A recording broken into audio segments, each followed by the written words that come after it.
Un Français qui lui a fait ça? Ouais, c'est un Français. T'es en train de dormir. Tu l'as Oui, réveillé. non, mais il faisait semblant, il était pas en train de dormir. C'est ma théorie, hein. J'ai beaucoup de théories d'ailleurs, vous connaissez Ben de Marinemo. Marinemo. En fait, ma théorie, c'est quoi? C'est vraiment, quand on arrive à Dubaï, on est frais, on a les yeux de tigre, comme dirait Van Damme. C'est moins Mon sympa copain que qui est Dubaï. resté à Dakar 2 ans et demi. Il a pas fait de fric? Dakar, non. Après, il était. Après, vas-y, c'est une catastrophe.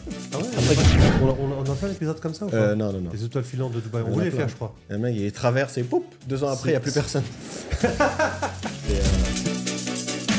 Hello, los amigos. Salut à tous. Salut, bonjour. Bonjour, bonsoir. On a un événement aujourd'hui. Hein. On a notre ami Ilan qui a enfin fait tomber le masque. En tout cas, c'est cool que tu sois venu avec nous, Ilan. C'est un très bon pote à nous qui est très souvent avec nous. Et c'est pas trop son truc de base les réseaux sociaux, mais Pas du tout. Voilà, c'est un ancien. Fais l'effort. On fait l'effort, c'est bien, c'est Pour cool. les amis. Exactement, c'est bien, c'est bien. Tout le monde est en forme, ça va? Super. Ok, ben c'est cool. Là, on est quoi? On est le 21... Non, quel jour, là? 23 septembre, pour vous donner un peu de contexte. Et on était dans le coin. On avait 1 heure de podcast qui nous restait sur notre planning. On s'est dit, vas-y, on va la prendre. Hein. Comme d'hab, pas de sujet au préalable. Mais on s'est dit qu'on allait bien trouver quelque chose à dire. Et vu qu'Ilan, t'es le monsieur société, t'as ouvert un grand nombre de sociétés pour beaucoup de personnes, plein de profils différents. Et il y a une question qui revient souvent, est-ce qu'il est possible de faire du business à Dubaï et de faire du business qui soit successful? Avec toutes les boîtes que tu as ouvertes, c'est-à-dire, faut savoir qu'à Dubaï, tu renouvelles les boîtes tous les ans. Et est-ce que tu as eu beaucoup de renouvellement? C'est ça la vraie question. Ah, alors déjà, je suis désolé, hein, vous me voyez habillé comme ça, j'ouvre des boîtes. C'est vrai, sachez que l'habit ne fait pas le moine. Clairement. Donc, on est venu ici, on n'a rien préparé. Ouais. Et je ne m'attendais même pas à cette question. En effet, j'ai ouvert beaucoup de sociétés et je peux vous dire, alors personnellement, j'ai ouvert des sociétés pour des clients et j'ai aussi ouvert au travers d'un cabinet d'avocats, Rix Legal Consultant, avec lequel je travaille encore. Et, ça fait maintenant 4 ans. Est-ce que les gens renouvellent dans 80% des cas, ils renouvellent. Pourquoi? Parce qu'ils veulent garder La résidence? la résidence. Mais c'est des clients qui viennent, qui payent pour une société entre 15 et 20 000 euros, qui passent par le cabinet d'avocat. Là, on peut dire 95%, 100% renouvellent. Les clients qui viennent personnellement vers moi, ils ne savent pas trop, ils viennent, ils pensent que ils vont réaliser quelque chose de grand, quelque chose d'incroyable, parce que quand on regarde Dubaï sur les réseaux, on voit de l'argent de partout.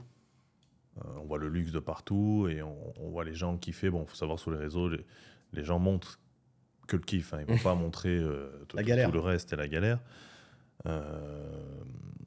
Donc, oui, 80%, à peu près 100% renouvellent avec le cabinet d'avocats. Bon, bah, ils viennent ici, mais ils ne posent pas de questions. Ils donnent tout de suite 15-20 000 euros et je ne veux plus rien entendre. Et ceux qui viennent et qui essayent de gratter toujours plus bas, bah oui, en fait, tu viens déjà ici avec pas grand-chose.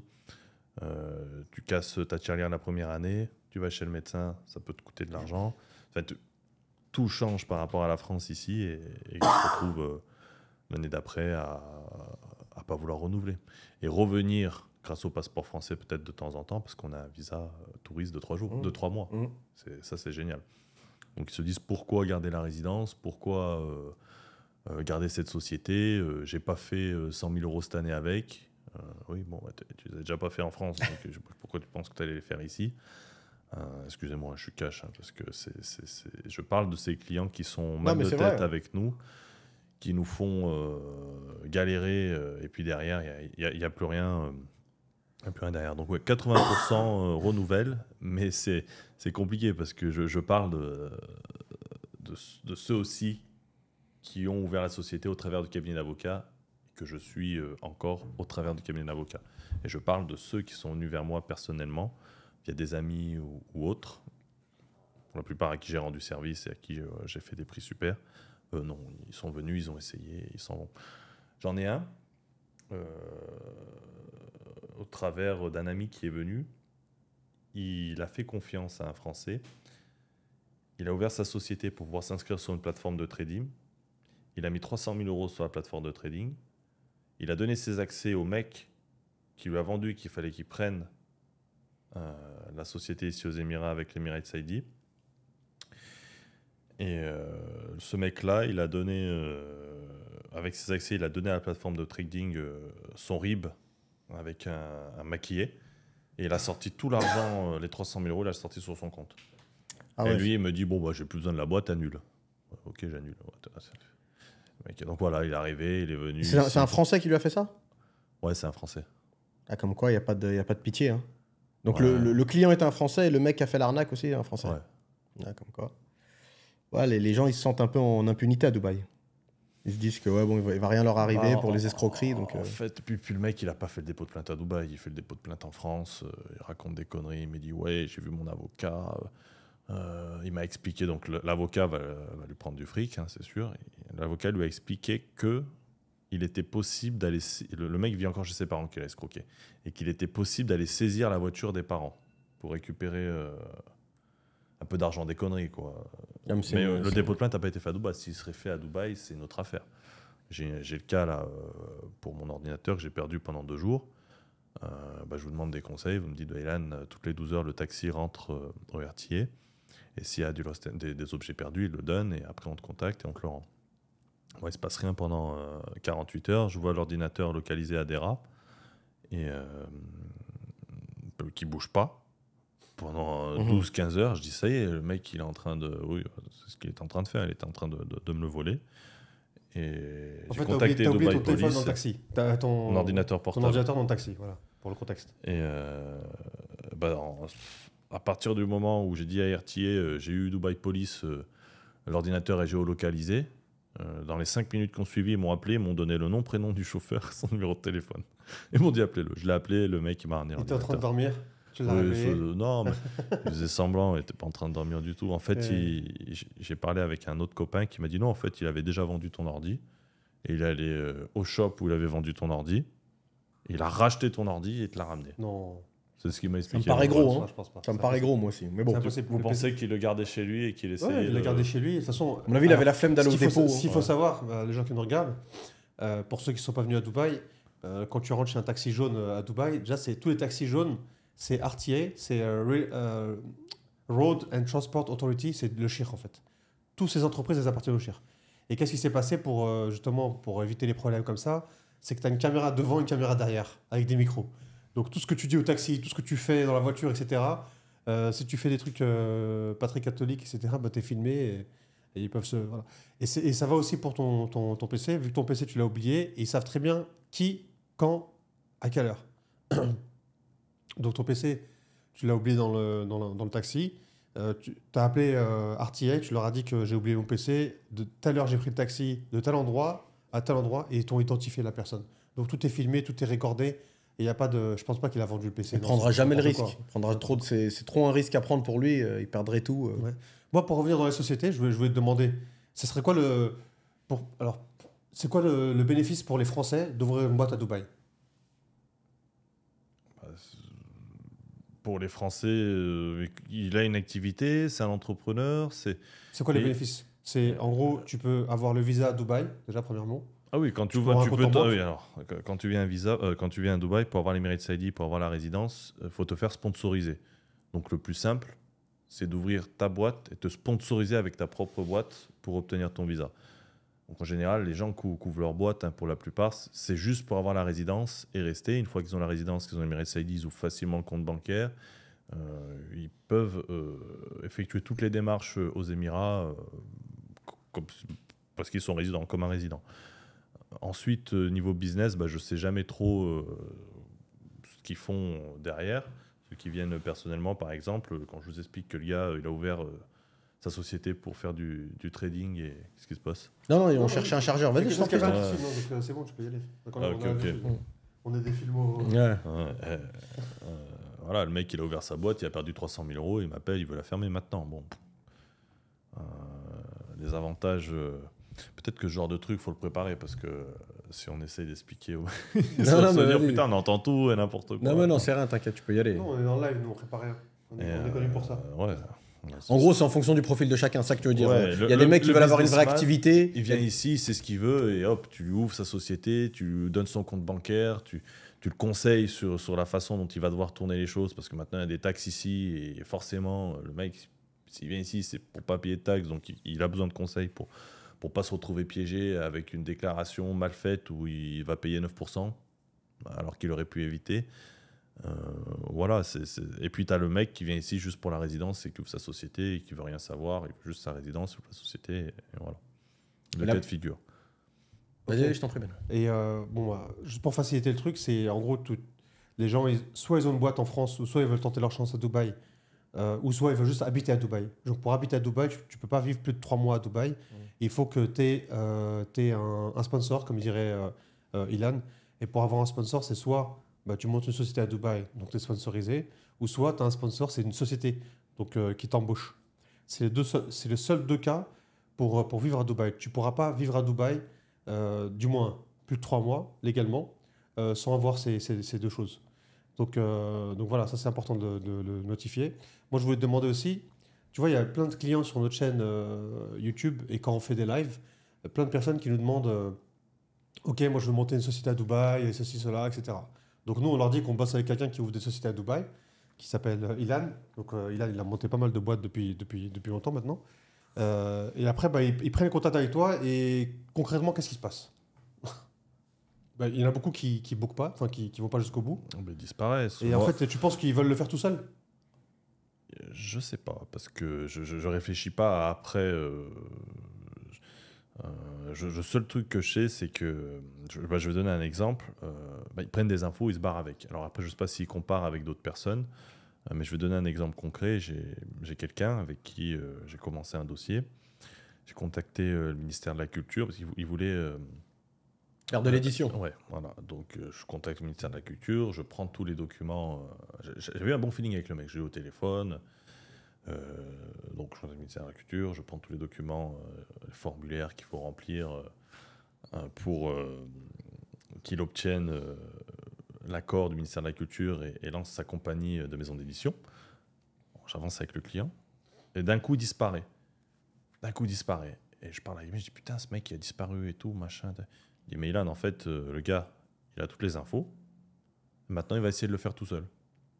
Je dis ah d'accord, ok. Et ça, j'avais pas l'habitude avant, parce qu'au cabinet d'avocat, les mecs, ils viennent, ils demandent, ils payent et merci, au revoir. C'est un profil différent dans le cabinet d'avocat. C'est des profils complètement différents. Les autres, je pense qu'ils viennent vers moi. Moi, je leur dis un prix, ça sera ni plus haut ni plus bas. Et puis, ils vont voir un autre cabinet ou des Indiens, des Pakistanais souvent, qui va lui dire moi je te vends ça 500 €. Pourquoi tu vas là-bas pour 500 € avec moi tu l'as, et il le fait, il commence avec l'Indien, sauf c'est 500 € tous les jours. Ça va lui coûter. En fait, mais une fois qu'il a commencé à payer, c'est plus 5000 dirhams. La plupart c'est 5000 dirhams. Et en fait, ils les font rêver avec 5000 dirhams. Et le client à Dubaï, il croit que justement, il veut prendre plus d'argent. Oh, et, moi, en fait, il se retrouve à payer 5000 fois X. Jusqu'au moment où il obtient sa numérique de SADI. Et s'il l'a. Le mec, il est bloqué ici. Il devait rester 5 jours. Il reste 3 semaines. C'est un grand classique, ça. 3 semaines. Il paye l'hôtel. Peut-être qu'il a des rendez-vous professionnels à faire ailleurs. Il reste coincé à Dubaï. Il est obligé de décaler ses rendez-vous professionnels. Tout ça, ça a un coût aussi. Par exemple, je donne le cas d'un client. Il est venu ici, j'ai ouvert sa société à distance, il est venu ici juste pour le visa, donc visite médicale et fingerprint. On s'est donné rendez-vous au Burj Khalifa à 9h. On a commencé par la visite médicale. On a fait tout de suite le fingerprint derrière. À 11h, on était en train de prendre le café au lounge. Sa femme m'a appelé, elle m'a dit « Merci, incroyable et tout. » Mon beau-frère est venu. Il est resté 3 semaines aux Émirats, c'était compliqué. Il vient d'arriver, 9h, 11h, c'est terminé. Je dis oui. Et ton beau-frère, il est passé avec quelqu'un d'autre? Hein? Ton beau-frère, il est passé avec quelqu'un d'autre? Non, mais mon beau-frère, c'était avant. Ouais. Elle m'appelait pour me remercier parce qu'elle ne comprenait pas. Elle ne pensait pas que ça soit simple. C'est ça, en fait, des gens qui sont sûrement passés par nous, de notre chaîne. Nous, on les envoie justement à Ilan. Et après, qu'est-ce qu'ils font? Ils vont voir chez la concurrence, ou ils le font eux-mêmes. Sauf que quand ils le font eux-mêmes, vu qu'ils n'habitent pas à Dubaï, ils ne connaissent pas les us et coutumes, tout ce qui est le côté légal, etc., ils se retrouvent dans des complications incroyables. Et après, ils reviennent vers Ilan. Bien sûr. Mais normalement, si vous revenez vers Ilan, c'est C'est full price. Ah bah oui, ah non, moi tu reviens et tu payes. Ça, c'est une des spécificités de Dubaï, en fait. Dubaï, comme souvent, Dubaï, elle a la qualité de ses défauts. C'est une ville flexible. En France, tu ne te vois pas aller prendre un devis. Tu vas prendre un devis dans une boîte, quelle qu'elle soit. Tu vas voir le concurrent, tu dis, écoute, lui, il m'a fait ça, qu'est-ce que tu fais?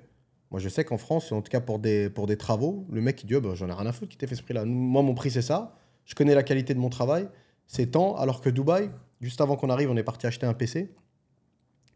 Et c'est des boutiques pignon sur rue, c'est à Dubai Mall. Le mec, il nous a dit clairement, va voir le concurrent, qu'il te fasse un devis, ramène-moi le devis et on s'arrange. Et il y a ce côté qui peut être bien dans un certain cas, mais le revers de la médaille, c'est que les gens, ils y prennent goût et après, quand tu veux trop jouer, en général, ça te retombe dessus. Hein. Au bout d'un moment, il faut s'arrêter. Il ne faut pas essayer de trop faire jouer la concurrence.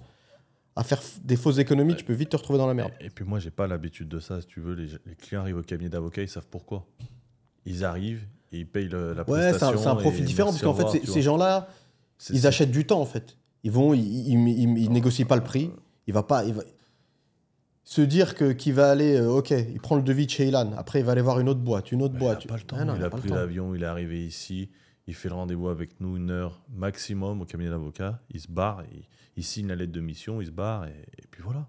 Et on n'entend plus parler.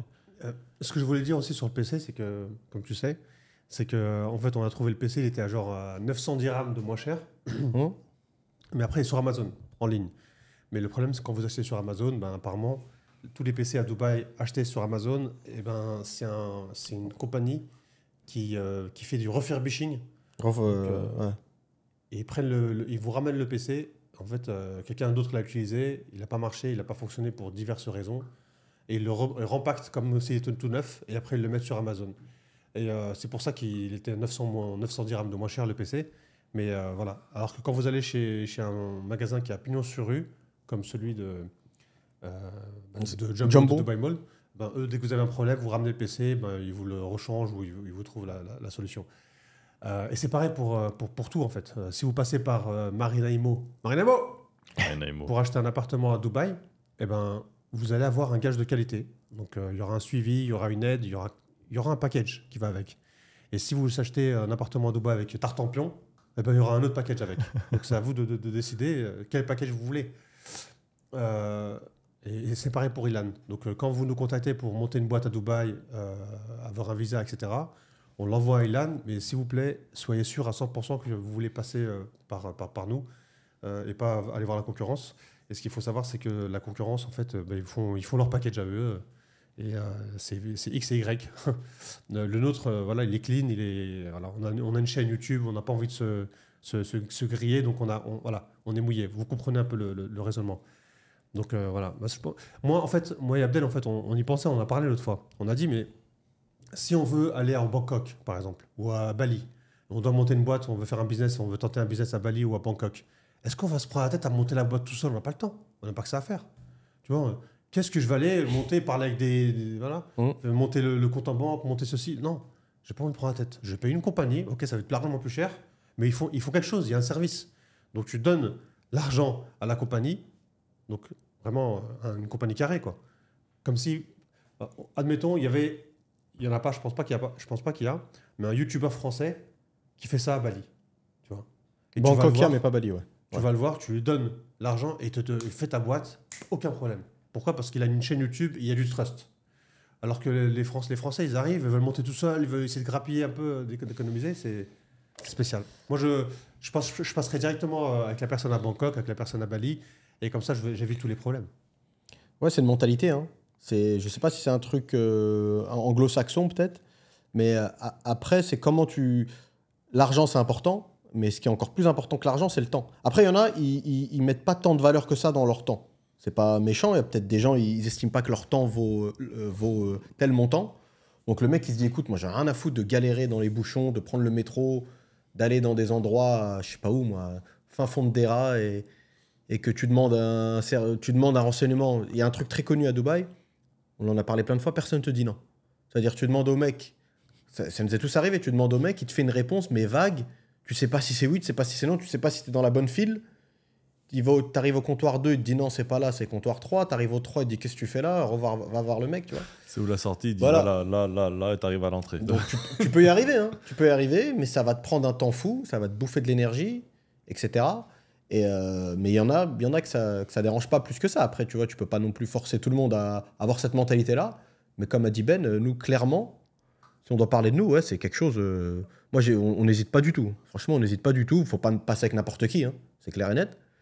Mais en règle générale, c'est bien en plus. C'est un petit tips pour vous, les gars, de prendre un devis qui est au milieu, une médiane. Pas forcément prendre la boîte la plus chère, parce que c'est vrai qu'il y en a qui exagèrent. La moins chère non plus, c'est...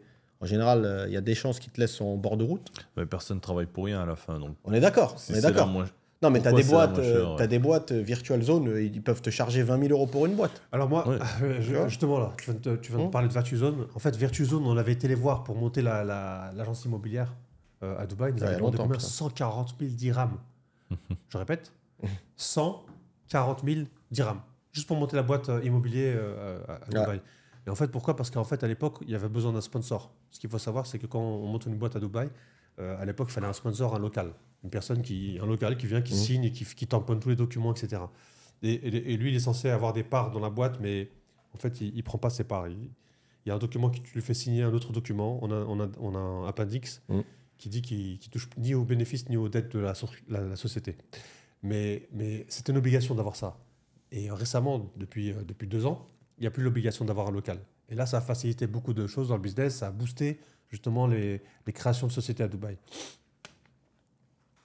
Mais Ilan, tu confirmes que... Parce qu'il y a un truc qui est marrant à Dubaï, il y a beaucoup de gens qui viennent s'installer, on le voit tous les jours, hein, il y a des embouteillages monstres, il y a beaucoup d'entrepreneurs. Mais comme tu disais, il y a beaucoup de gens qui ouvrent des boîtes, mais qui ne les font pas forcément travailler. Donc les gens... En fait, Dubaï, c'est une ville un peu bizarre, je trouve, pour le business. Hein. Tu as beaucoup de gesticulation, mais est-ce que tu as vraiment tant de business que ça?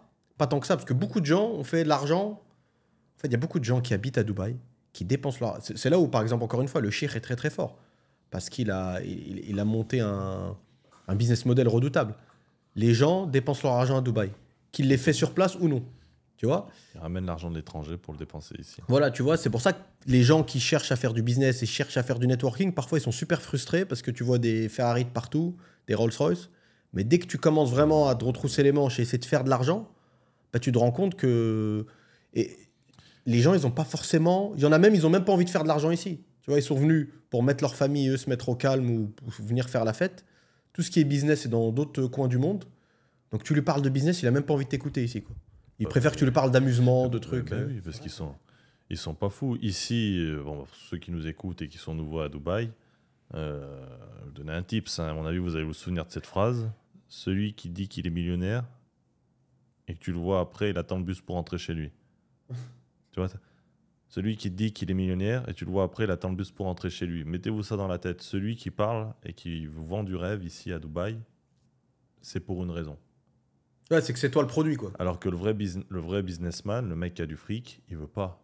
Il est avec Abdel, il est avec Ben, il est avec moi. Ouais, dans son On cercle. est dans notre truc, on prend notre petit café, on se raconte. Ouais, voilà, ouais. Et puis quand il y a quelqu'un qui vient. Un magicien. Un magicien. On prend déjà des cheveux blancs à les 2 premières minutes. Donc c'est vrai que cette illusion qui est ici, bah, venez, montez votre boîte si vous voulez, faites votre propre business, gagnez votre argent avec votre tête et vos propres moyens, et ne tombez pas dans ce cercle, même si tu le vois rouler en Lamborghini russe. Le mec, il est venu ici, ça peut être un crew, un Stuart. Il arrive ici, il fait ses premières fiches de paye, son premier contrat, il va à la banque, paf, Ça va vite, hein. il roule en Lamborghini russe. Mais c'est un crew, qu'est-ce qu'il va t'apporter? Rien du tout. Alors il est en boîte, il est avec toi, et il t'explique, il te fait rêver. Non. Pas parce qu'il est en Urus qu'il fait plus d'argent que toi ou que c'est un meilleur businessman qui va t'apporter quelque chose. Donc attention avec ça. Et comment vous expliquez, Ben et Ilan, que c'est une ville... après, on a pas mal voyagé, je pense, nous tous. Je sais pas s'il y a une ville... après Miami, Ben, tu connais un peu mieux que moi, Miami. Mais je sais... Qu'est-ce qui fait que cette ville, elle attire autant de personnes foireuses quand il s'agit du business, hein. Franchement, c'est... après, il y a des foireux partout. C'est cosmopolite. Aux Mais États-Unis, tu ouais. rentres pas comme ça. La probabilité... Et nous, on est français, donc ça va. On a le visa, vous savez, on apply online. visa, ils te le donnent dans les 24 heures. En général, même avant, au bout d'une heure, ils nous le donnent directement. Quand tu viens d'Inde, du Pakistan, de Syrie, tu rentres pas aux États-Unis. Ils s'en foutent. Soit tu viens chez moi, tu as l'oseille, tu as dépensé, ou soit tu vas développer quelque chose. Aux Émirats, c'est pas pareil. Tu as du fric, je te laisse rentrer. Tu peux venir n'importe où dans le monde. Donc, tu te retrouves avec des mecs qui viennent du tiers-monde ici, qui ont pu rentrer ici et qui en ont rien à foutre. Ils veulent s'en sortir. Ils ont les dents longues. Voilà, ils en ont rien à foutre et ils ont bien compris que nous, les Européens, on avait une sorte de système dans notre business. Ça n'existe pas, toutes les escroqueries, tous les scams. Quand quelqu'un dit quelque chose, juste donner un rendez-vous, arriver à l'heure, pour nous, c'est normal en Europe. Et ils ont compris qu'en fait, ils se servent de ça. Et ils s'en servent pour nous tromper, et pour nous prendre de l'argent. Moi, je suis passé par là. Je ne sais pas si vous êtes passé par là, mais moi, je me suis fait escroquer. Surtout. Mais au moins, j'ai appris et maintenant, ça va mieux. Donc, Miami, je l'ai fait. Je suis resté presque 2 mois et demi avec Sam, si tu vois. C'est pas pareil. Déjà, le taxi, Miami, alors c'était en 2021. Il y avait une hype de fou à cause du Covid. Tout le monde pouvait aller en Floride, mais pas ailleurs. Aux États-Unis, le taxi 10 km, il me prenait $100. Putain, quand est-ce que je rentre à Dubaï, quoi. Ouais, t'as un filtre à l'entrée déjà. Le coût de la vie fait que. Alors maintenant, ça a dû descendre parce qu'il y avait la hype. 2021, c'était l'état des crypto-monnaies, c'était l'état où il y avait le Covid de partout aux États-Unis, mais pas en Floride. Du coup, tout le monde. Je me souviens, on a payé. On a pris un appartement à 2. Pour $25 000 2 mois. Non, mais c'est très cher à Miami. C'était très cher, mais ça s'est redescendu là, ça s'est calmé. Mais il n'y a pas que des mecs je voulais rebondir aussi sur ce qu'il a dit par rapport aux arnaqueurs, les gens foireux. C'est vrai ce qu'il a dit, hein, on n'y pense pas en fait. Parce que nous, on a l'habitude en France en fait, pour moi en tout cas, quand on donne un rendez-vous, c'est l'heure, tu vois, on respecte la personne, donc on se pointe au rendez-vous. Et si on dit quelque chose, on le fait, tu vois. Donc, c'est ce qu'on a chez Marina Imo, c'est comme ça. Maintenant, c'est vrai qu'il y a d'autres personnes qui viennent d'autres endroits dans le monde et ils n'ont pas fait forcément cette mentalité, cette habitude. Et donc, c'est pour ça que les promesses, les paroles, c'est facile, en fait. Comme dirait une personne très connue qu'on a connue ensemble, les promesses n'engagent que ceux qui les tiennent, c'est ça, que ceux qui y croient. Que les écoutent. Que ceux qui y croient. Et ça, c'est une personne qui a fait beaucoup de choses à Dubaï. qu'on n'en parlera pas plus. Mais voilà. Donc vraiment, Dubaï, il faut vraiment se méfier. Et quand vous avez des personnes comme ça qui ont une chaîne YouTube et qui a du trust quand même, voilà, on n'est pas la première vidéo, ni pas la dernière. Donc je pense que il y a des choses à considérer, donc que ce soit dans l'immobilier, dans la création de société, etc. Moi, je suis toujours ABC, tu vois. Je suis always be closing. Avant tout, bien conclure. Pour ceux qui connaissent le film, c'est les initiés. Donc voilà, c'est pour ça qu'on conseille justement de passer par nous si vous voulez monter une société à Dubaï et pas avoir de problème. Donc oui, ça ne sera pas le prix que vous allez entendre d'une personne qui vient du tiers-monde, parce que cette personne-là va vous prendre 5 000 dirhams maintenant, 5 000 dirhams dans 2 semaines, il manque ce document-là, il manque ce document-là, et à la fin, vous allez avoir rien du tout, et vous allez redémarrer le process avec une autre société. Donc ça, c'est du connu, et c'est connu et chez connu. À Dubaï, malheureusement, c'est vraiment libéral. Le cheikh, il a fait vraiment un système libéral. Débrouillez-vous. Si vous avez un problème, allez à la cour de Dubaï. Et comme on connaît tous les Français, il n'y a aucun Français qui aime bien porter plainte, suivre l'avocat et partir à la cour. J'en connais quelque chose parce que voilà, j'ai pas mal fait de cases depuis 15 ans que je suis à Dubaï. J'ai fait des cases sur plusieurs cas, 5 même. Mais c'est une perte de temps, perte d'argent. Donc vous voulez éviter des problèmes, allez directement droit au but et passer par Marina Imo. Donc voilà, c'est ma petit message publicitaire ABC. C'est la petite page de pub. Mais après, pour être honnête, Ilan, c'est vrai ce que tu dis, mais moi j'ai connu des scammers qui venaient d'Europe. Hein. Donc ça veut dire, c'est un autre level. Tu sais pas si les gens qui déteint sur qui, mais moi je pense pas que ce soit juste une histoire de nationalité. Hein. Parce que franchement, tu as vu des. De culture. Ouais, de culture, on va dire ça comme ça. Parce que moi je connaissais un Italien Les Italiens, c'est voilà, viscéral. un homme d'un toute ma certain famille âge est italienne, qui habitait à La je Palme, vois, je peux dire que c'était c'est- pourtant voiture de collection, classique car et tout, avec la fameuse plaque. Là, à Dubaï, il y a des plaques spéciales pour les voitures classiques. Je me souviens, il avait une Rolls-Royce Corniche. Le mec, c'était un escroc notoire. Et comment t'expliques que Dubaï, ça attire quand même... On va pas se mentir, hein, c'est une super ville et tout, mais ça attire quand même beaucoup de blaireaux. C'est-à-dire, non, mais c'est vrai, beaucoup de gens vulgaires, que ce soit en femme ou en mec. Ils croient au rêve vois américain, sauf que c'est pas le rêve américain ici à Dubaï. Et c'est beaucoup plus accessible. Voilà, je pense que c'est ça. Je pense que tu as mis le doigt sur le truc, c'est que en fait, c'est accessible à énormément de monde, en fait. Voilà. Moi, là, faut bien que je mange, donc je vis avec ce cabinet d'avocat, je monte aussi des structures à côté, je fais d'autres choses, des schémas, l'optimisation fiscale, les ouvertures de compte en banque, tout ça. À côté, moi, j'aime bien faire des trucs cool. Des trucs cool, je rentre dans des startups, plusieurs n'ont pas fonctionné. Là, la dernière en cours, c'est celle du crypto mining. Bon, ça se passe bien, ça se passait très bien quand je le faisais tout seul. J'ai avancé, j'ai voulu construire avec des partenaires. Et puis on se rend compte que tout devient foireux au bout de... Non mais c'est incroyable, on en parlait juste avant le podcast. Tout devient foireux. C'est inexplicable. Parce que j'aurais fait ce même business en Europe avec les Européens ou aux États-Unis avec des mecs, ça ne se serait pas passé comme ça. Mais ici, ça tourne d'une manière... Alors du coup, qu'est-ce que je fais ? J'arrête de le faire avec eux et je le fais tout seul de mon côté. Donc, Tu penses que les gens viennent pour les mauvaises raisons ici, c'est pour ça ? Je sais pas, parce que là, par exemple, le cas est tout frais. Je pense que les mecs sont rêveurs, très rêveurs, et au lieu de garder la tête froide et se dire les vraies choses, c'est ça, ça, ça, ça, comme ils veulent rêver, ils vont écouter les mecs qui leur vendent du rêve. Et ils vont aller s'engager avec les mecs qui vendent du rêve. Et dans le cas particulier, c'est un de nos associés qui vient d'une autre culture, c'est un Pakistanais, qui a déjà trompé les partenaires sur d'autres cas, mais ils vendent du rêve. Du coup, ils vont avancer avec le vendeur de rêve en oubliant que 2 mois avant, ils se sont fait tromper. Et je suis sûr que ça, en Europe, vous et moi, on travaille ensemble, où vous me volez de l'argent, où vous me faites un mauvais coup, on ne se parle plus. Même vous, vous ne voulez plus me parler. Bah oui. Ou ça fait vice-versa. Ouais, bien sûr. Mais ici, je ne sais pas. Souvent, Non, en fait, moi, ce que je pense, c'est C'est l'erreur du inexplicable. débutant. Ça, c'est l'erreur du débutant de Dubaï. Chaque débutant à Dubaï, c'est ma théorie. Hein. J'ai beaucoup de théories, d'ailleurs. Vous connaissez Ben de Marinemo. Marinemo. En fait, ma théorie, c'est quoi ? C'est vraiment, quand on arrive à Dubaï, on est frais, on a les yeux de tigre, comme dirait Van Damme, et on veut monter, on veut vite prendre sa part du gâteau. Parce qu'il y a un gros gâteau, et on veut vite prendre sa part du gâteau. Donc on est là, on veut rentrer dans tous les business, dans tous les trucs, on dépense, on est prêt. Mais il faut savoir se calmer. Parce qu'après, on va se faire... C'est pas moi qui l'ai dit, les enfants. Il y a des enfants ici. Qui a la rêve. Ça ramonait. Tu vois ? Donc vraiment, quand on arrive à Dubaï, on a vraiment les yeux de tigre. Je parle pas que bon, je rigolais parce que je faisais des références à des films.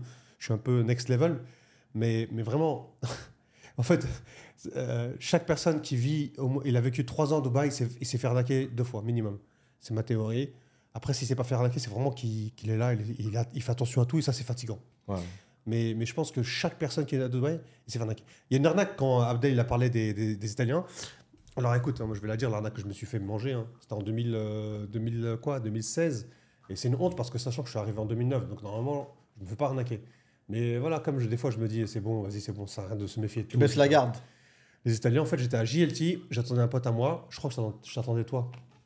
Il y a un Italien qui s'arrête, une Audi, une belle voiture, tu vois, un mec habillé en costard et tout bien rasé, un beau gosse italien, tu vois. Un mec, il a au moins 50 ans. Et il vient me dit, excuse me, my friend, what size? Il me dit, ouais, t'as une belle taille et tout, attends, tiens, regarde ce costard et tout. Le mec, il sortait de la voiture, hein, tu vois. Je lui dis, ouais, franchement, en plus, j'aimais bien les costards à cette époque. Je m'habillais tout le temps en chemise et costard. Regardez sur TikTok, vous allez voir, et sur Instagram, si vous descendez en bas. Et donc, le gars, il me dit ça et tout. Il écrit Valentino, tu sais, la marque Valentino. Il me dit, bah, voilà, bah, tiens, je bosse. Non, Armani. Il me dit, je bosse chez Armani. Tiens, ça, c'est ma carte Armani. Écoute, franchement, il va super bien et tout neuf. Si tu veux, je te fais tel prix, truc. Et après, à la fin, en fait, ça, c'est une arnaque qui est très connue à Dubaï, malheureusement. Et en fait, le mec, il vous donne sa carte comme quoi il bosse chez Armani en Italie. Il est là vite en business trip. il a 5 costards dans sa voiture que sa société lui a donné. En plus, comme c'est ta taille, je te les laisse pour tel prix, tu vois. Et toi, tu vas payer le prix de Armani discounté et tu vas prendre Armani. En fait, c'est du faux. Je sais plus c'était combien, j'ai oublié le chiffre. Je l'ai oublié parce que ça m'a un peu vénère au début. Et en fait, ça arrivait à plein de monde. Vous tapez sur Internet Armani, Dubaï Arnaque, costard Armani ou costard de marque italien, vous allez voir, ça a tourné, tu vois. Et en fait, je me suis fait arnaquer et j'ai passé l'argent et tout. J'ai essayé de le retrouver, j'ai essayé de l'appeler, il répond plus, etc. Et en fait, il donne sa carte. Tu vois. Ta business card. Il y a beaucoup de monde qui s'est fait arnaquer comme ça, costard Armani. J'avais oublié que tu avais eu ça. Moi, je l'ai eu en France, ça. Je suis pas tombé dans le truc, mais un mec, il m'avait arrêté en France. Il m'a dit, ouais, on vient de finir un événement et genre, il reste des costumes et j'ai pas, je peux les vendre parce que j'ai pas envie de rentrer avec à Milan, je sais pas quoi. Je me souviens, c'était à Paris dans le 15e. Mais ouais. Non, mais de toute façon, Dubaï, c'est. Moi, comme j'allais au travail en costard, Ouais, tu vois, te dis. comme je voyageais beaucoup en business trip, etc., en costard, donc je me suis dit, m'en faut. Et en plus, comme c'est Armani et pas cher, le mec, il a Armani, belle voiture, beau costard et tout. Et tu vois, ça, c'est les arnaques qui t'arrivent quand tu viens d'arriver à Dubaï. Mais après, quand t'es rodé, au bout d'un moment, t'as plus envie de te faire arnaquer, donc tu mets le prix. Maintenant, par exemple, si je veux un costard Armani, qu'est-ce que je fais? Je vais à Dubaï Mall Armani. Tu vois, je vais même pas dans un mall, voilà. C'est Dubaï Mall, Marina Mall, il n'y a pas Armani à Marina Mall, ou Mall of Emirates. Ouais. C'est Dubaï Mall, Mall of Emirates. Rien d'autre. Je vais pas à Tartampion, Bourjouman, et j'en passe. Tu vois ce que je veux dire? Ouais, bien sûr. Maintenant, c'est comme ça. Maintenant, tu veux monter une boîte à Dubaï, tu passes par Marina Mall. Tu veux acheter un appartement à Dubaï, tu passes par Marina Mall. Pourquoi? Parce qu'on n'est pas des arnaqueurs. On est là depuis longtemps. Regardez notre chaîne, ça fait 2 ans qu'on tourne. Il n'y a pas d'arnaque, etc. C'est tout. Donc, j'ai pas envie de passer mon temps à devoir me battre. Ah, je vais prendre un avocat ou je vais contacter l'autre agence. Excusez-moi, messieurs, j'ai acheté avec cette personne. Il m'a fait ci, c'est ça. Est-ce que vous pouvez m'aider? Non, vous n'avez pas acheté chez Marinemo, donc malheureusement, on ne peut pas vous aider. Sauf si, bien sûr, vous devenez notre client, vous achetez un autre appartement, et là, on veut passer. Mais est-ce que tu penses tu vois, c'est avant tout bien conclure. Ouais, encore une fois. Je sais. Est-ce que tu penses que Dubaï perdrait de son charme si tu retirais de Dubaï cette partie rêve que Ben vient de décrire, que le truc un peu hein, je dis parce que c'est des vibes différentes, un peu à la New York où tu arrives, tout est possible. Tu te dis, vas-y, moi j'arrive de France, je vais tout croquer. Moi, je l'ai eu plein de fois. Hein. Je vais pas te mentir. Moi, je le voyais venir de loin. Des clients de l'immobilier, ils te demandent, ça fait combien de temps tu es là? Quand tu leur dis que ça fait plus de 10 ans, tu vois, ils te regardent. Limite, parfois, il y a un peu de condescendance. Ils disent, putain, 10 ans, il est là, le mec. Il a pas plus que ça. Il a pas un patrimoine. Il a pas une vingtaine d'appartements. Il a pas ci, il a pas ça. La bif fait pas le moine. Il juge vite. Non, mais il y a de ça. C'est pour ça que... Il y a de ça, mais il y a aussi le truc de... Ils disent, attends, moi, j'ai roulé ma bosse en France ou en Belgique ou en Suisse, peu importe. J'arrive ici, je vois des grosses caisses de partout, machin. Je vois des gens, ils font du shopping toute la journée, ils dépensent des sommes de folie. Ils vont au restaurant, ils voient des... C'est vrai que tu vas à DFC le soir ou tu vas dans certains restos, des mecs, ils dépensent des sommes phénoménales. En plus, là, j'ai vu il n'y a pas longtemps, j'ai envoyé à Ben d'ailleurs. Je crois que ça va être la ville qui va avoir le plus de beach clubs au monde.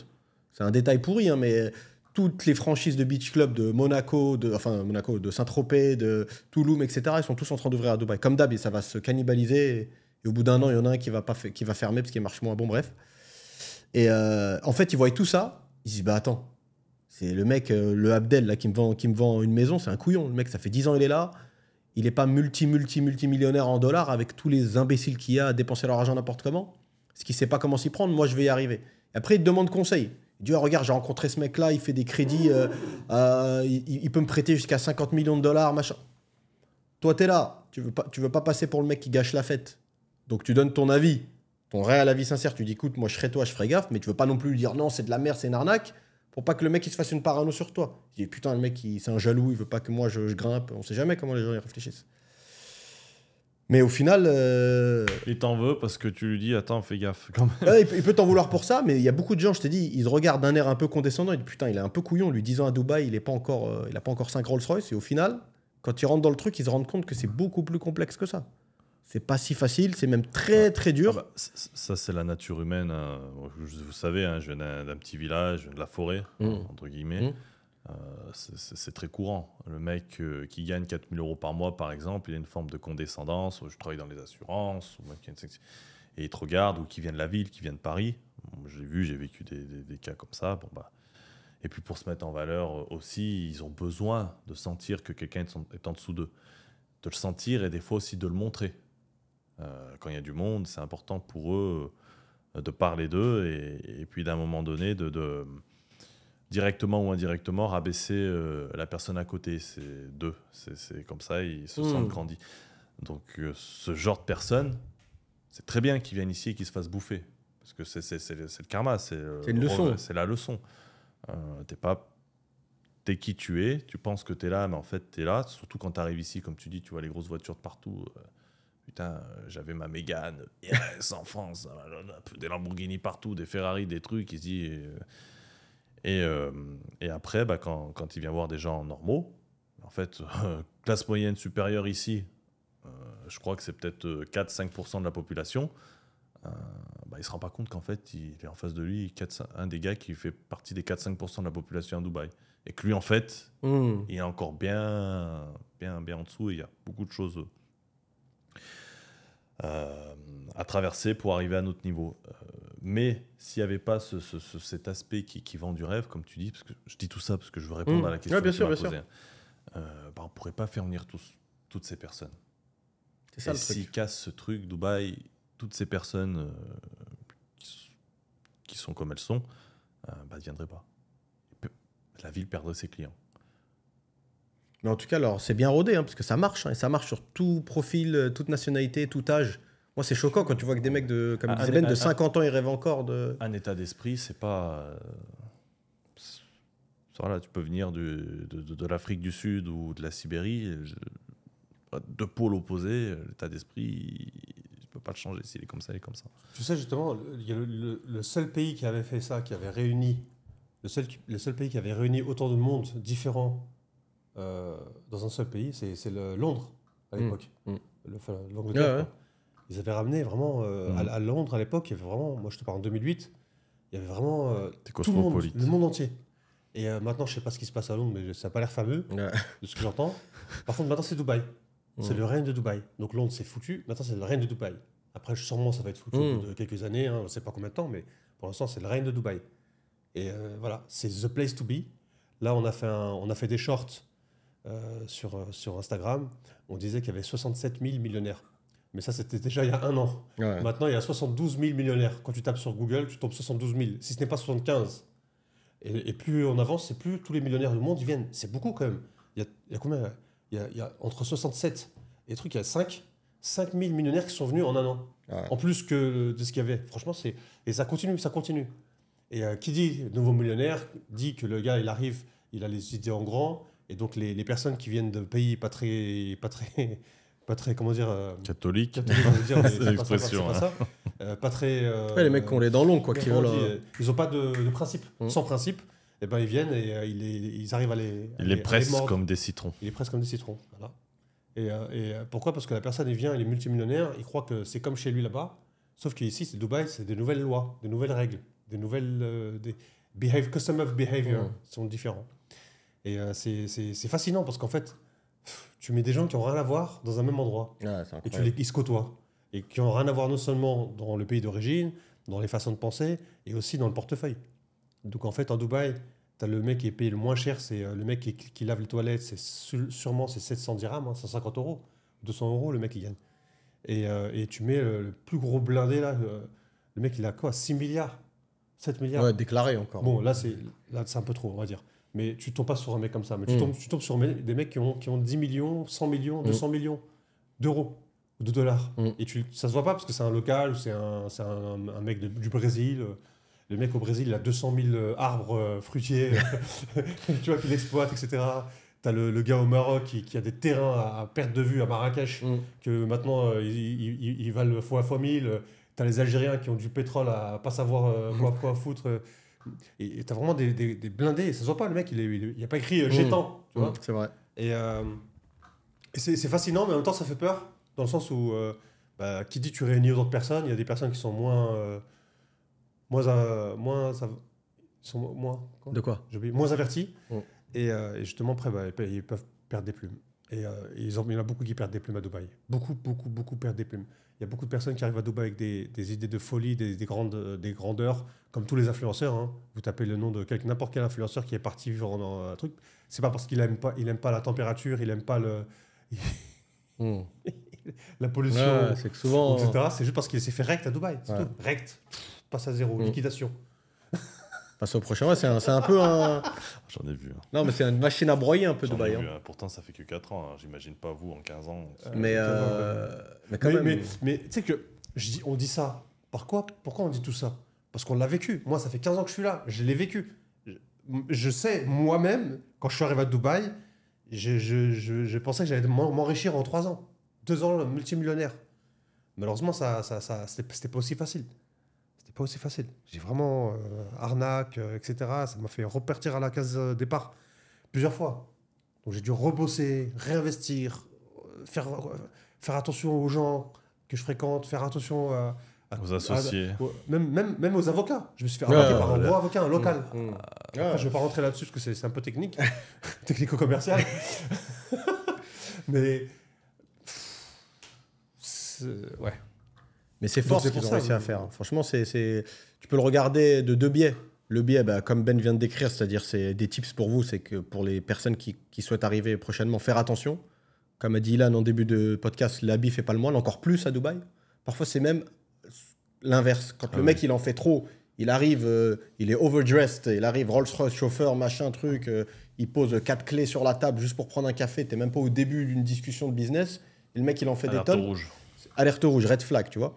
Mais par contre, tu peux aussi regarder ça du point de vue du business model. En tant qu'entrepreneur, tu peux t'en inspirer. Comment une ville a réussi à donner, c'est comme une politique d'entreprise, comment cette ville elle a réussi à donner la même impression pratiquement à tous les gens qui arrivent, c'est-à-dire cette impression de facilité. C'est une ville, je peux y arriver. Après, attention, il y a des success stories. Hein. Surtout, mais je dirais, c'est souvent des Indiens.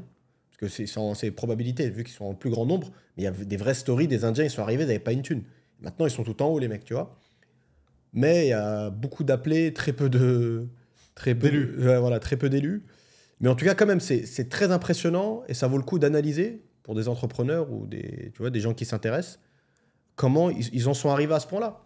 Peu importe la nationalité du mec, son background, il arrive à Dubaï, il se dit, tu sais quoi, ça m'a l'air facile. À première vue, c'est facile. Et ça, faut y aller. Hein. Je sais pas si on l'appelle cet épisode les étoiles filantes de Dubaï. C'est vrai qu'il y en a plein. Ah, ça, c'est... On a fait un épisode comme ça ou pas? Non. Les étoiles filantes de Dubaï. Il y On en voulait a les faire, plein. je crois. Le mec, il traverse et poup, 2 ans après, il n'y a plus personne. C'est bon, on en rigole parce qu'en fait, on aurait pu être les étoiles filantes. Ouais, bien sûr, On bien aurait sûr. pu. Les arnaques qu'on s'est mangées, les business. Même pas l'arnaque, allez. Juste le business qu'on a lancé, ça fait ça. Tac, ça monte. Ah, tu continues à investir parce que tu te dis putain, mais si je mettais 10x, ça ferait largement plus, etc. Que je t'en passe. Il se passe tellement de choses après dans le back office que finalement, j'aurais peut-être dû aller piano, Ouais, doucement. Et vu que j'avais les œufs de tigre, je suis reparti à zéro et tu repars à zéro.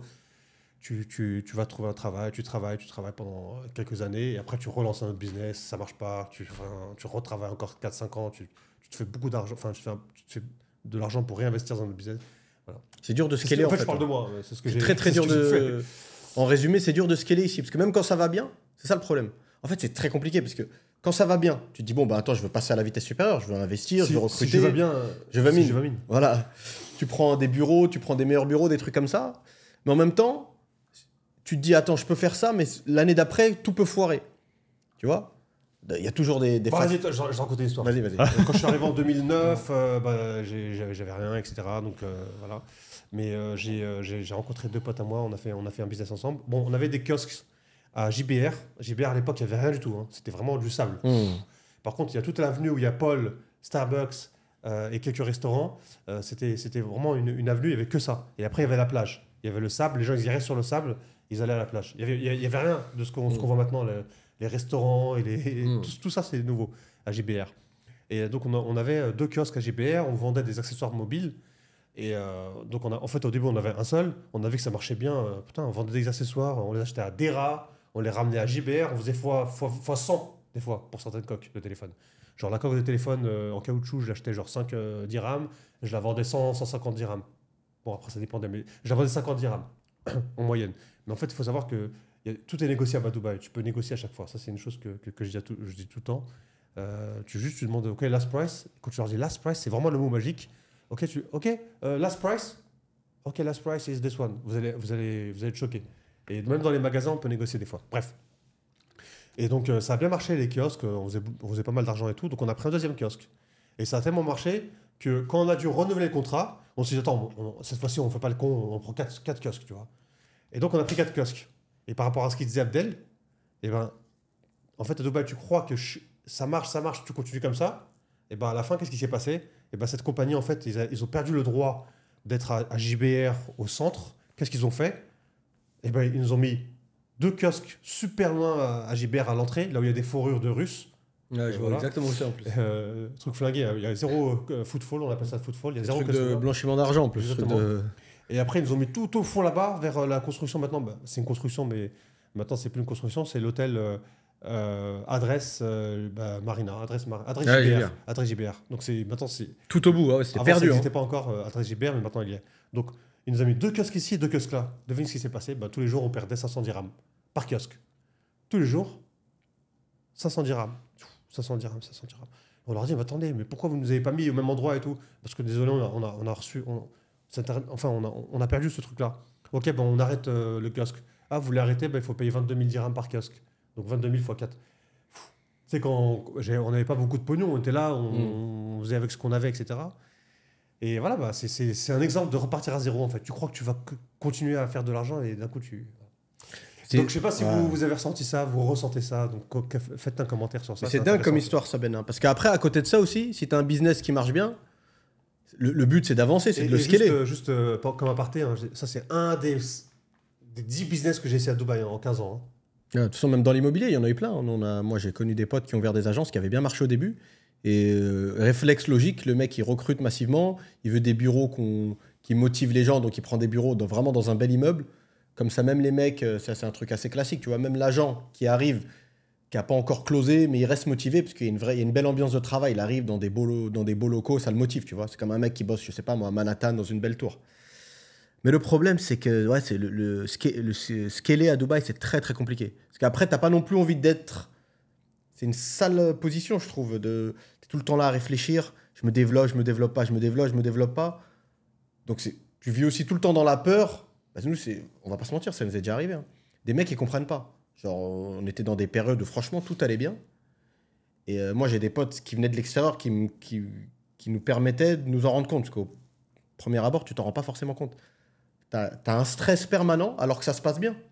Parce que quand tu es un ancien de Dubaï et tu connais Dubaï, tu as l'impression que la prochaine étape, c'est une chute, quoi qu'il arrive. Tu vois, en fait, tu es tout le temps là à anticiper la galère, anticiper la chute.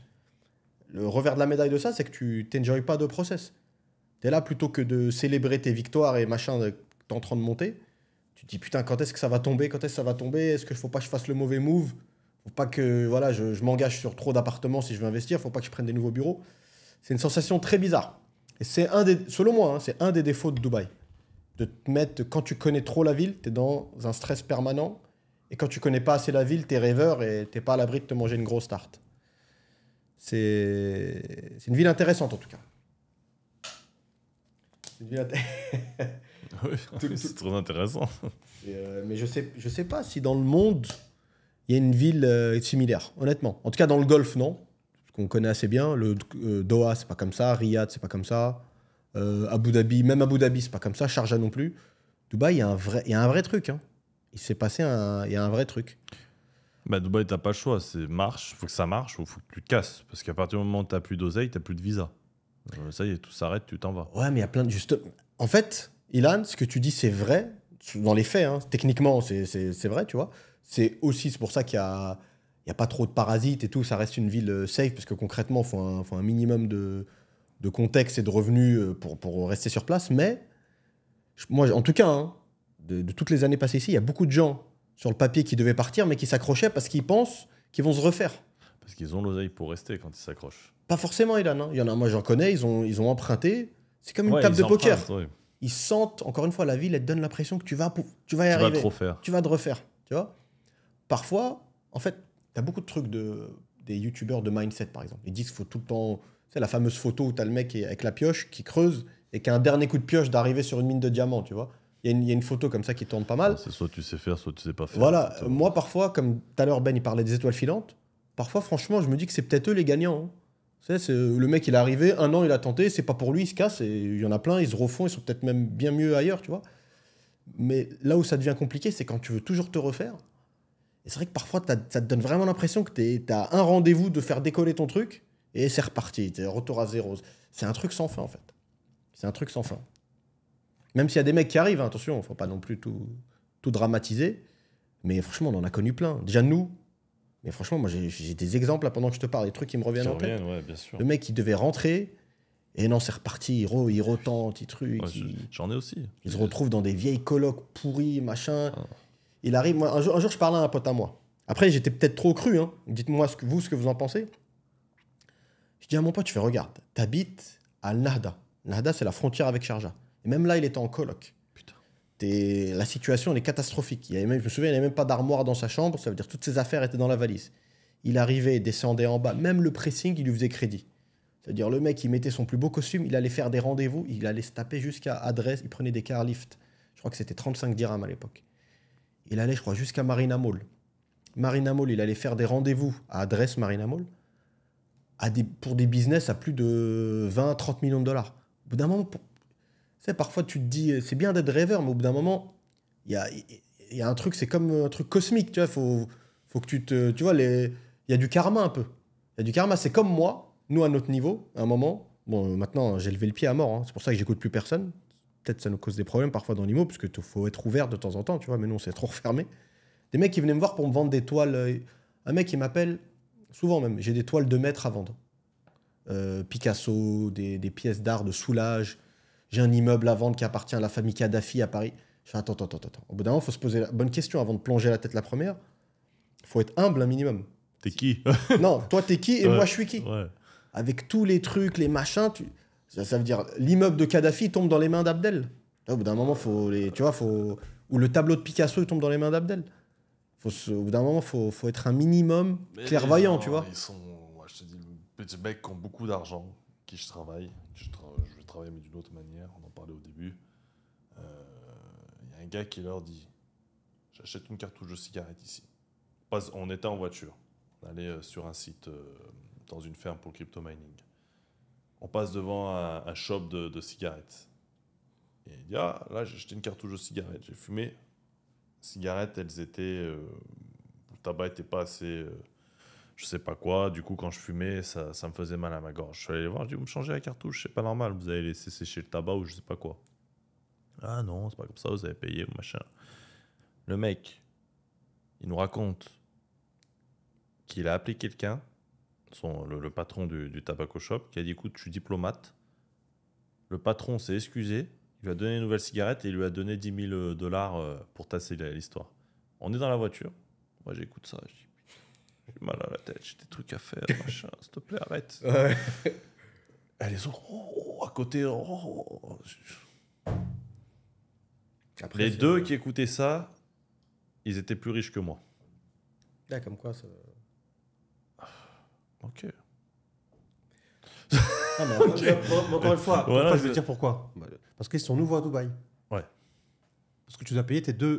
Non, mais attends, tu dois payer, tu en dois France, rajouter 2 fois. quelqu'un vient te voir à Paris, il te raconte, il dit, ouais, le tabac en face. Machin, Tu laisses Non, même pas finir. en Ouais, France, non. tu dis, Mais à ouais, Dubaï, tu vu dis, que. voilà. En fait, regarde. Eux, en fait, les gens qui viennent d'arriver à Dubaï, ils croient que l'argent, il est jeté par les fenêtres. Que toutes les Urus, les trucs, c'est. Tu viens ici, tu roules en Urus, tu vois, Exactement. rapidement. Et en fait, malheureusement, c'est pas comme ça. C'est pas vraiment comme ça, tu vois. C'est possible, mais c'est pas vraiment comme ça. Il faudra faire des trucs un peu droite à gauche pour y arriver, en gros, tu vois. Voilà. E-commerce, etc. Les arnaqueurs, Ouais. les afflux voleurs. Ouais. Donc c'est pour ça. Moi, c'est ma théorie, c'est vraiment, tu viens de Dubaï, tu te fais arnaquer 2 fois, 2-3 fois, et après, là, tu comprends. Donc, eux, ils n'ont pas encore fait arnaquer. Attends qu'ils se fassent arnaquer 2-3 fois, et eux aussi, ils vont se calmer. Et je crois que c'est comme ça pour tout le monde. Et il y a beaucoup de personnes qui ne l'avouent pas, qui se sont fait arnaquer. Mais quand tu creuses bien comme il faut, tu sais ce qui se passe derrière, tu sais que ça leur est arrivé, quoi. Ouais, c'est vrai ce que vous dites, les mecs. Après, c'est limite un débat philosophique. En fait, Il y a des gens, ils aiment bien Tu rêver. dois payer ton dû, Ouais. tu vois. Tu dois payer ton dû. Chacun, il vient à la table de poker, Ouais, tu c'est dois vrai, payer c'est ton vrai. dû. Tu t'es fait arnaquer 2 fois? Non. Bah, tout le monde ici. Pourquoi toi? C'est Attends, vrai. tu prends pour qui, toi, déjà? Ah, Et parce moi, je que- me fais arnaquer 2 fois. Donc, toi, c'est 4 fois maintenant. Non, non, mais c'est Et vrai. c'est comme ça que ça marche. C'est vrai. Hein. Et c'est le revers. Ouais, c'est le revers de la médaille. Comme il y a une personne qui t'a dit je sais pas ce qu'il t'a dit là, ce que tu veux dire déjà. De quoi? Dis-moi, La c'est quoi? personne qui a dit ouais, bah, quand tu connais un local, il passe 2 coups de fil. Est-ce que tu peux rentrer là-dedans? Ouais, non, mais après, sans rentrer dans les détails. Mais encore une fois, c'est la force. Ah, déjà de base, hein. De base, moi j'ai remarqué un truc, on en parlait d'un fois avec Ben, il y a un vrai fantasme autour des pays du Golfe quand tu viens d'Europe. Ça veut dire vraiment, si nous on était arnaqueurs, moi je saurais te monter le scam parfait. Hein. Parce qu'il y a un truc que les Occidentaux ont, ils pensent que c'est vraiment un cliché, mais ils pensent que c'est vrai, que chaque mec habillé en tenue traditionnelle dans son jardin, ça, il a une manivelle comme ça avec du pétrole qui sort et qui va direct dans les marchés financiers et vend des barils de son jardin. C'est pas ça du tout, tu vois. Après, c'est clair que voilà, y a la classe moyenne émiratienne, elle est bien au-dessus de la classe moyenne française. Pareil, à Qatar, c'est un autre niveau encore. Bon, bref. Mais ce que je veux dire, c'est que c'est pas du tout un gage de... Ils ont vraiment une vision fantasmée, tu vois. Ils ont une vision fantasmée de comment... regarde, Ben, il était en Russie il n'y a pas longtemps. Il y a plein de gens, ils ont une vision de la Russie. Ben, il m'a envoyé des vidéos de Moscou. C'est New York, le truc. Même mieux, hein, avec la délinquance en moins, c'était super clean. Et les gens, ils ont une image du Golfe. Genre, un Arabe sur 3, c'est vraiment le prince qui débarque au Plaza Athénée, qui reste 4 mois, quoi, tu vois. C'est un peu cette idée, alors que c'est pas ça du tout. Beaucoup les meufs, elles tombent là-dedans. Oh, même les mecs, Égyptiens qui s'habillent en corduroy, et puis elles croient. Moi, j'ai connu un Pakistanais qui bossait dans les safaris de... Mais vraiment, je vais te dire un truc. Il y a longtemps, hein, j'étais un peu en galère à ce moment-là. Je me souviens, j'étais en coloc, Creux de la Vague, je bossais chez Damac, et il y avait une meuf dans ma coloc. Je sais plus, elle était de quelle origine d'ailleurs, une meuf de l'Est. Et elle sortait avec un mec, bon, sans faire l'ancien, moi je l'ai cramé tout de suite. Pourtant, le mec, visuellement, il ressemble. Hein. Et le mec, c'était, ça, il arrivait avec les Nissan, pas Patrol, Safari, Nissan Safari. Et il parlait arabe, tu vois, il parlait un bon arabe quand même. Son accent était pas trop cramé, il se faisait passer pour un local, qui a de la thune forcément. Et le mec, en fait, il était guide, tu sais, pour faire les safaris dans les dunes. Là. Et la meuf, elle y a vu que du feu, tu vois. Et ça, c'est... Il y en a beaucoup des comme ça. Il y en a plein. Il y en a plein. Hein. Il y en a plein qui se font arnaquer comme ça, par ça. Plein de nanas, elles croient qu'elles sont tombées sur un local. En fait, c'est même pas un local, c'est un indien. Le gars. Ouais, après, voilà, elles prennent la punition. Hein. Elles comprennent après. Mais ça n'empêche pas que ça fonctionne toujours. Ouais, c'est un éternel recommencement. Mais après, vu que la vie, elle est bien ici, elle est agréable à vivre, est-ce que c'est pas le prix à payer, en fait? Parce que franchement, ça aurait été limite impossible. En gros, t'arrives.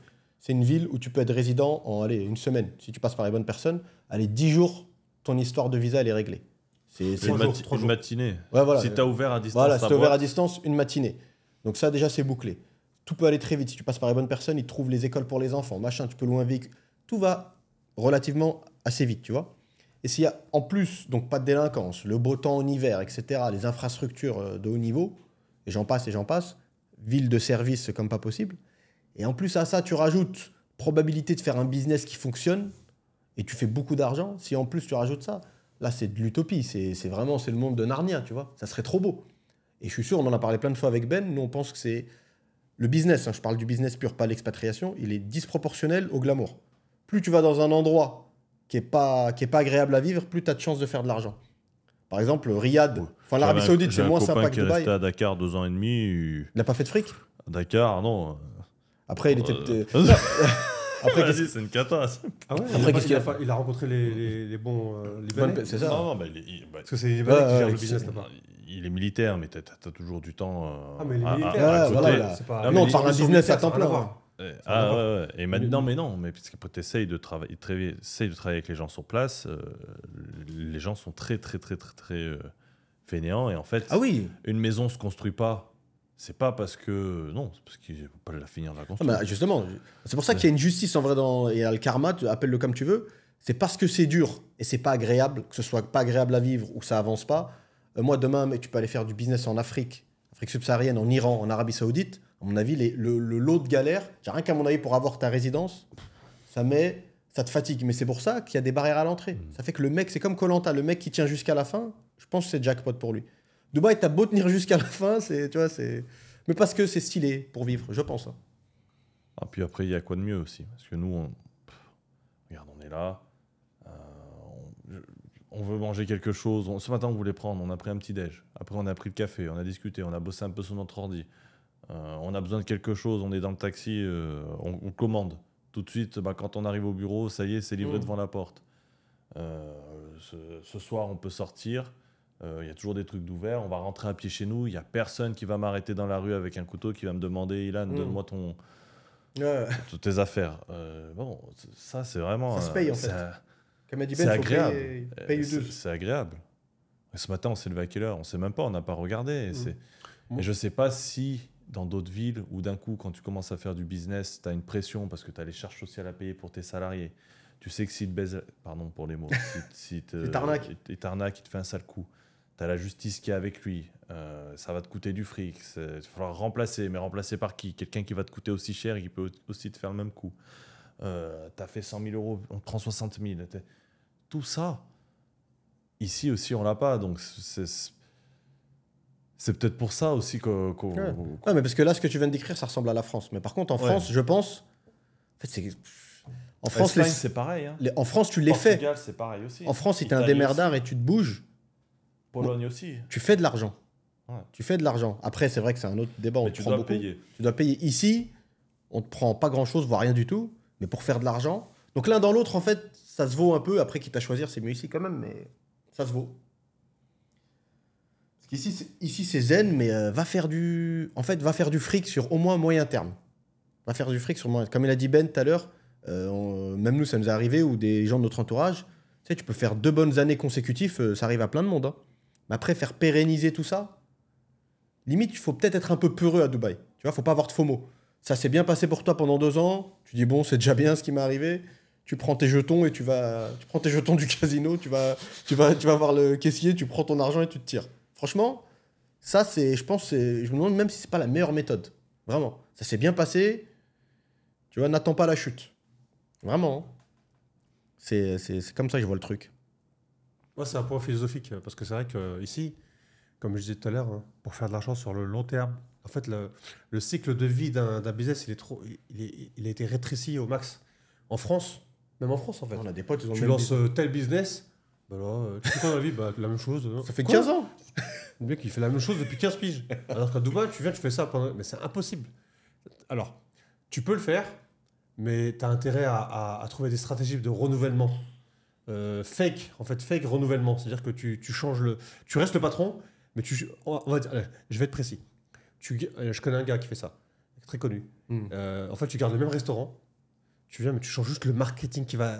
Nouveau menu, nouvelle déco, nouveau staff, nouveau uniforme. En gros, tu as changé tout le business model et là, tu fais comme si c'était un nouveau restaurant qui a ouvert. Ouais, un nouveau restaurant. En fait, c'est le même restaurant, il l'a renouvelé tous les 2 ans. Tous les 2 ans, il renouvelle parce qu'il a compris comment ça marche ici. C'est vrai. Il a compris. Il a vu ses yeux de tigre. Non, mais c'est vrai ce que tu dis, de ouf. Donc, le mec, il a gardé. Il a plein de restaurants, le gars en question. Donc, il a gardé le rent ou peut-être qu'il l'a acheté. Son resto, mais il change tout le marketing qu'il y a à l'intérieur. Tous les 2 ans. Et il vient comme si c'était un nouveau business, nouveau branding, nouvelle société, nouvelle couleur, code chromatique, on appelle ça dans le marketing. Les codes chromatiques, c'est les couleurs qui sont utilisées dans les logos, dans les uniformes et dans les façades du restaurant. C'est un pote à toi qui lui fait en plus. Hein. C'est un mec que tu connais. Et voilà, lui, il a compris. Après, maintenant, si je veux parler d'un autre business model, c'est un peu plus compliqué de vous expliquer. Mais en gros, pour rester 10 ans à Dubaï avec le même business, c'est impossible. Donc, chaque personne que vous voyez, il a un business à Dubaï, etc., c'est là depuis moins de 3 ans. 3-4 ans, je pense. Après, c'est une théorie. Encore une fois, j'ai beaucoup de théories. Mais voilà. Peut-être un avocat, peut-être. Un avocat, c'est profession libérale, médecin. C'est à lui, etc. Donc, il peut durer parce que c'est une toujours profession libérale, etc. Ça fait 30 ans qu'il est là, le cabinet. Depuis 1997. Ouais, c'est ce que je dis. Je pense que c'est son branding, sa marque. Et c'est différent. Tu as un tournoi. Mais les vrais business qui durent et qui te permettent vraiment de vivre très très bien, etc. À Dubaï, c'est compliqué de les garder aussi longtemps. C'est compliqué. Ouais. Pour diverses raisons. Hein. Faut être dans le renouvellement constant. C'est bien, mais ça demande de l'énergie. Donc c'est pour ça que c'est une ville c'est une ville où c'est zen, mais tu es quand même fatigué quand tu es entrepreneur parce que ton cerveau il tourne H24 pour savoir comment te renouveler. Mais par contre, je pense, un des avantages de ça, c'est comme un centre de formation de foot. Si tu gardes la même énergie, la même façon de gamberger, tu vas dans un autre pays, je pense... bon, après, il faut que le pays soit un minimum en adéquation avec tes idées de business et ton budget, mais je pense que tu peux faire mouche. Parce que tu auras quand même un coup d'avance sur les autres, parce que, comme a dit Ben, à un moment, on est en train de se renseigner pour faire un business à Bali. Tu sens que quand tu arrives avec ta gamberge de Dubaï, ta façon de voir les choses. Et, on a rapidement senti qu'on avait un petit coup d'avance sur les autres sans tirer la couverture à nous, tu vois. Parce que les gens, ils sont plus zen, ils sont plus... T'es plus un jeune padawan. Ouais, voilà, c'est ça, le mec, comme a dit Ben, il a le même business depuis 5-6 ans, tranquille. Dubaï, au bout d'un an, t'es déjà en stress, comment pas te faire avoir l'année d'après, quoi. Et on l'a vu de toute façon à Bali avec les Russes. Les Russes sont affûtés. En termes de business, les Russes ils sont super affûtés. Ils sont là, ils copient, collent. Ils sont bons, ils sont bons. Vraiment, ils sont affûtés. Bon, pour ceux qui savent, ceux qui savent pas, ben voilà. Et donc à Bali, bah, justement, tu sais, dans la grande avenue, là, ils ont fait le terrain qui était vide là, ils ont fait plein de business. Ils ont construit des allées de, je sais pas, de mètres. Ils t'ont mis des business, chicha, restaurant, café, fashion. Coworking space. Et tout. Incroyable. Franchement, voilà. Ils sont arrivés, les Russes, ils n'ont pas rigolé. Maintenant, Bali, c'est qui? C'est les Russes qui gèrent. C'est vrai, Ni les Australiens à la mort de nœud, ni... Plane. Encore moins les locaux. Ouais. Ça, c'est limite un... Est-ce que c'est... Les Français, bah, ils ont leur petit restaurant, petit pad ils ont leur petit monde. Tu vois, petit restaurant. Tu vois, il y a beaucoup au bout. Il y a un Français, il a à Phuket. Non, là où on va souvent. Shanghai. Shanghai. Ah, Canggu. À Canggu, il y a un Français qui a son truc de visa. Il fait oui, c'est vrai, c'est vrai. En face de français, en face d'Expresso, là. Bon, après, c'est pas lui qui le fait, c'est des locaux de là-bas. Mais apparemment, c'est un Français vu qu'il a le drapeau français. Mais tu vois, tu vois pas les restaurants français, tu vois pas ça explose pas de partout. Ouais. Par contre, les Russes, t'inquiète pas. Les Russes sont arrivés très avec leur mentalité de... Ouais. Avec leur mentalité de Russes. Hein. Et c'est leur mentalité comme ça qui leur permet de vraiment de réussir aussi à Dubaï. Ouais. Parce qu'ils ont un peu le même style.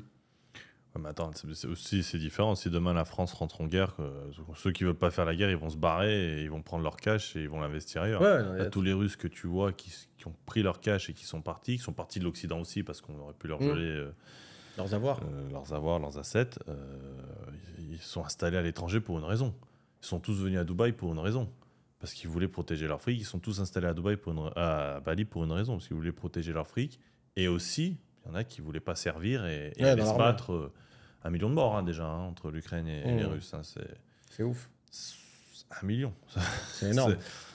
Donc c'est sûr que demain, si notre pays rentre en guerre, moi je ne vais pas me battre pour quelqu'un. Je ne vais pas voter pour lui. Je n'ai rien à foutre de ses convictions politiques. Et je sais qu'il n'ira jamais sur un champ de bataille devant tout le monde pour qu'on le suive. C'est un peu comme chef de meute. Et comme beaucoup de Français qui font du fric, qui sont entrepreneurs, qui ont un minimum de patrimoine, ils vont se barrer. Et tu vas te retrouver avec des Français. Et là, tu pourras dire, est-ce que le Russe il est plus fort que le Français à Bali? Il faut être au pied du mur, en fait. Ah oui, si d'un coup, tu as 100 000 Français qui vendent tout ce qu'ils ont en France, ou le maximum, qui l'investissent à Bali, et ils n'ont pas le choix, il faut faire de l'oseille parce que tu ne peux plus retourner, parce que tu es déserteur si tu rentres en France. C'est pas con, hein. C'est vrai que c'est pas con ce que tu dis. Le mec, il a le Russe en face de lui, il le regarde. Moi, j'ai 3 gosses et ma femme qui est là. On va voir si ton business. Et tous les soirs, quand il va se coucher, il réfléchit parce qu'il faut qu'il nourrisse tout le monde. Et peut-être que le Russe, il sera pas aussi fort que le Français à ce moment-là. C'est vrai ce que tu dis. Quand tu es dos au mur, c'est là où tu te révèles vraiment qui t'es. Et ben ça, c'est exactement ce qui se passe avec les Indiens et les Pakistanais qui montent des boîtes à Dubaï. Ils n'ont rien à perdre là, chez eux, ou même les lits. Alors tout ce qui est Levant, donc Syriens, Libanais, etc. Et après tout ce qui est certains pays, la Syrie, etc. Bon, ça peut être Levant. Eux, ils ont rien à perdre. Donc vraiment, ils sont carte sur table. Ouais. Ils sont prêts à tout pour vous convaincre et d'investir et de dépenser et faire tomber dans des combines, malheureusement. Parce qu'il faut y aller en Inde pour comprendre. Il faut voir ce que c'est. Vous savez, l'Inde, c'est 1,5 milliard d'habitants. Ils viennent juste de dépasser le PIB de la France. On est 60 millions. Hein. Et il y en a 30 millions qui foutent rien en France. Hein. C'est vrai qu'il faut se rendre compte. 1,5 milliard. Pas si vous... Plus, c'est la plus grosse diaspora en plus. Je crois que c'est la nationalité qui est le plus à l'extérieur. Et en plus, il n'y a que des jeunes. C'est-à-dire que c'est des mecs, normalement, ils sont supposés être comme les Chinois. Tu les fous dans des industries, ils bossent, les jeunes, ils sont en forme, ils créent une croissance de malade. Non, les mecs, ils viennent de dépasser le PIB de la France. À l'instant. C'est ouf. Mais en tout donc cas, il n'y a rien chez eux, il n'y a rien à faire, c'est éclaté. Mais tu dis ce que tu penses. Après, parfois, tu lis des articles, tu dis qu'il y a écrit que leur économie elle est en train de décoller et tout, mais bon, c'est vrai que dans les faits, si tu compares la Chine à l'Inde, la Chine, j'ai envoyé encore une vidéo à Ben hier, je crois, les malls en Chine, c'est un exemple bidon, les malls. Mais la Chine, ils sont avancés. Hein. On devait faire un test drive aujourd'hui d'une voiture chinoise, on n'a pas eu le temps. C'est même dans leur... On sait qu'il y a un gros protectionnisme en Europe. Il n'y a pas beaucoup de voitures chinoises qui arrivent en France notamment. Mais il y a un vrai niveau. Voitures électriques. Moi, je trouve les voitures chinoises, elles sont... Même niveau design et tout, sont loin devant Tesla. Hein. Après, c'est mon avis à moi, mais... Surtout, t'as vu comment elle se gare la voiture? Ouais. Elle est comme ça. Non, la voiture elle est comme ça et il fait comme ça. Il se gare. Avec les pneus en fait qui. Ouais, c'est... Le fois, on était en train de rouler dans un quartier à Dubaï et on voit un mec, sa voiture elle fait comme ça.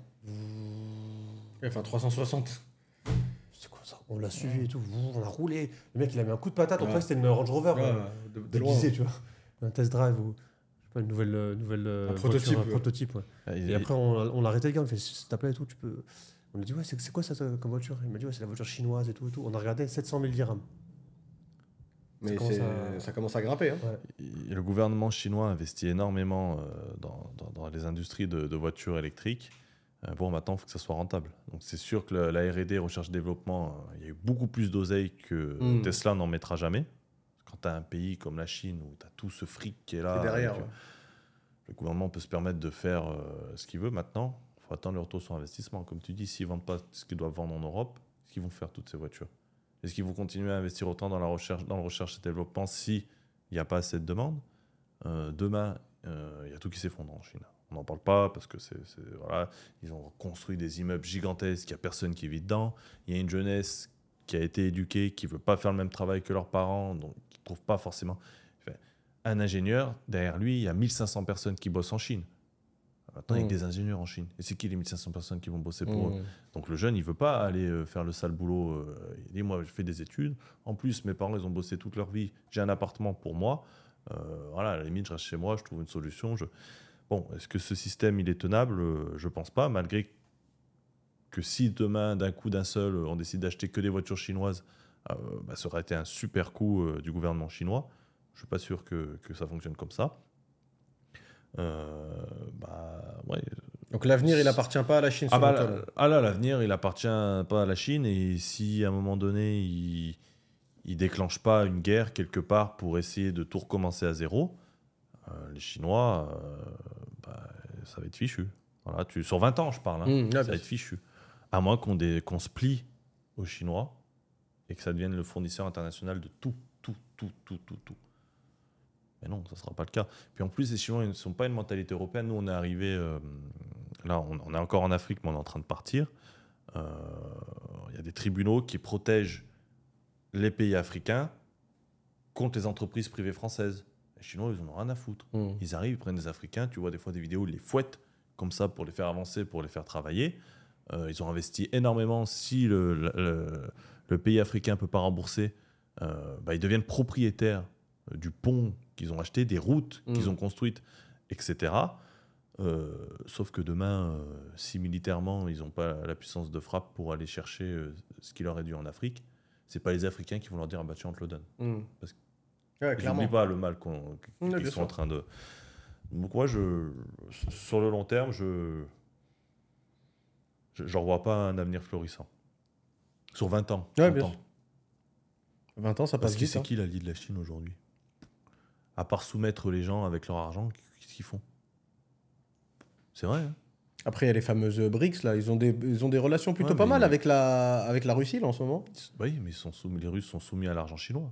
Mais les Russes, ils auraient préféré être. Mais c'est souvent ça, Ilan. Le rapport de force, c'est souvent l'argent. Hein. Tu penses pas l'argent ou le complexe militaro-industriel, tu vois? On s'est foutu sur la gueule en Europe. À chaque fois, c'est des dizaines de millions de morts. Quand on se fout sur la gueule, ça rigole pas. Hein. C'était 70 ans en arrière. Hein. Et les histoires de se foutre sur la gueule avec les Allemands, c'était pas des histoires d'argent. Hein.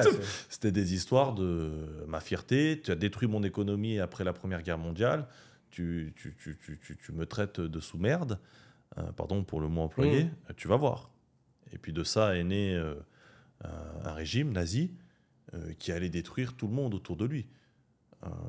Bon, c'est pas pour autant que tout le monde s'est soumis à l'argent nazi. On l'a vu, parce qu'à la fin, le régime nazi a été renversé. Ça dépend peut-être qu'aujourd'hui, il y a de plus en plus de gens qui sont attachés à ça et qui suivront toujours l'argent. Mais il y a quand même en Europe un truc qui fait que non, ça ne sera pas l'argent. Ça sera mes principes, mes valeurs, mes convictions. Si j'ai envie de me battre pour que mes enfants vivent dans de meilleures conditions, pour mes enfants, pas pour l'argent que j'ai aujourd'hui dans la poche, ben, je le ferai. C'est factuel. Historiquement, c'est comme ça. Je peux pas. Donc, même en soumettant avec l'argent, comme on est en train de le faire aujourd'hui les Chinois, c'est pas durable. Parce que s'il n'y a plus d'argent, tu soumets comment après les gens? Ouais, c'est un peu le revers de la médaille de la diplomatie du chéquier, où tout est lié à l'argent. Bah, quand il y en a moins, t'as moins d'effets, t'as moins d'impact. T'as moins d'impact. C'est là où les. Ouais, Après, c'est un vaste débat. Là, ça part en géopolitique, mais. Bah, écoute, à voir. Hein. Mais bon, je suis sûr que les Chinois, ils ont des ressources quand même. Ils rebondiront d'une façon ou d'une autre. Parce que peut-être moins d'influence au niveau mondial, mais dans la région, on parlait ne serait-ce que des voitures. Tu vas en Malaisie, tu vas tu vas en Thaïlande et tout, il y a quand même beaucoup de voitures chinoises. Après, ça reste des mini-exemples, c'est pas les plus gros marchés qui pourraient pénétrer, tu vois. Si demain il y a un embargo qui est signé contre la Chine et que la Thaïlande et la Malaisie peuvent acheter des Tesla, ils choisiront le côté. Parce que les Chinois, ils leur foutent sur la gueule. Hein. Ils leur grignotent du terrain, ils viennent chez eux, ils achètent tout, ils maltraitent la population quand ils arrivent sur place. Enfin, je veux dire, la Malaisie, elle achète des voitures chinoises, la Thaïlande, elle achète des voitures chinoises. Si demain, ils ont la possibilité d'être protégés par un pays occidental, si bien sûr le pays occidental n'apporte pas le wokisme, toutes ces conneries qui sont en train de salir complètement. La chute de Rome, la chute des Grecs, c'est quand ils ont commencé à parler du sexe des anges. Vous savez, vous connaissez ce proverbe. Là, on est dans le même délire, quoi. Mais si on arrive à apporter une protection à ces pays-là, ils vont choisir de notre côté parce que on a une façon de faire en Occident qui n'est pas la même que les Chinois. Peut-être plus fourbe, mais qui n'est pas la même. Bon, regarde, je suis allé au Vietnam, Indochine, ancienne colonie française. Mais ils nous adorent. Pourtant, c'est un pays communiste, mais ils adorent les Français. Et pourquoi? Alors, je ne sais pas pas refaire l'histoire, parce qu'on a quand même vendu de l'opium à une bonne partie de l'Indochine. On pensait qu'on faisait un gros business, on a détruit une civilisation complète sur 20 ans. Bon, il n'y a pas que nous, hein, les Anglais aussi l'ont fait. D'autres le font toujours. D'ailleurs, les Chinois nous en ont beaucoup voulu pour ça, mais bon, après, c'est une autre histoire. Et aujourd'hui, un Vietnamien, il préfère un Français qu'un Chinois. Pourtant, le Vietnam, c'est à côté de la Chine. C'est comme la Géorgie avec les Russes. Pourtant, tu pourrais dire ils ont plus d'affinité, tu vois. Mais ouais, c'est bizarre. C'est factuel. L'entreprise française va être mieux accueillie pour se développer par la population. Pas parce qu'elle va écraser avec son argent, mais parce qu'elle a une façon de faire qui est plus agréable. Vous savez, avec notre histoire des droits de l'homme, on est tous libres et égaux. Patati chinois, ces conneries-là, non, qu'est-ce que les droits de l'homme, machin, travail. C'est différent. C'est différent. Je regardais un reportage il n'y a pas longtemps, parce que les Chinois viennent travailler en Algérie. Ils viennent construire des bâtiments, ils font des routes et tout. Et les témoignages des Algériens, ils disaient... Les Chinois sont très très durs avec nous, ils nous maltraitent, ils nous frappent, on est obligé de bosser avec eux parce que le gouvernement impose qu'il y a un minimum d'Algériens qui travaillent sur les chantiers chinois. Mais d'écouter les Algériens parler, les Algériens d'Algérie, je parle. Bon, est-ce qu'ils vont choisir de garder, de laisser les Chinois récupérer tous les bâtiments qui ont été construits parce que l'Algérie ne paye pas le crédit du bâtiment? Non, ils vont dire tu te casses. Faut pas oublier comment tu nous as traités. Écoute, qui vivra verra. Hein. Ouais. C'est intéressant en tout cas tout ça. Faut pas me lancer là-dessus, je suis désolé. non, mais au contraire, c'est bien. Là, on a fait quoi? On est pas mal. On est pas mal les mecs. On espère que comme d'hab, cet épisode vous a plu. Tout ce qu'on vous dit sur Dubaï, c'est basé que sur de l'expérience. C'est réel. Voilà, on s'est frotté au terrain. C'est pas. On n'est ni des vendeurs de rêves, ni des mecs qui gâchent la fête.